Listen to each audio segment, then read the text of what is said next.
Per fi deixo d'estar sola en aquest estudi. Sí, que porto una bona estona sola, que ja se m'estava fent molt pesat, I és que avui, assegudes a prop meu, molt a prop, tinc a les col·laboradores de la tertúlia de dones que ens acompanyen cada dijous a aquesta hora. Bon dia, Bruna Guisado, Pilar Aguilera, Joana Aguilar i Mercedes Losada. Molt benvingudes totes. Moltes gràcies. I no vull deixar de dir que avui, de manera extraordinària, tenim aquí que venen de la Casa d'Oficis, estan de pràctica, són la Lídia i l'Anna Belén, i avui estan enregistrant aquesta tertúlia en vídeo. Ens fa una miqueta de vergonya, però ho acceptem, d'acord? Gràcies, noies.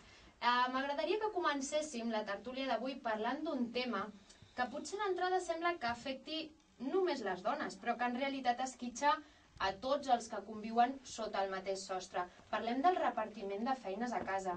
Però a vegades el que passa, a l'estrès d'arribar a casa després de que estàs fora treballant, també el que tu dius, a casa també viuen els fills adolescents. Quin paper tenen els fills a casa?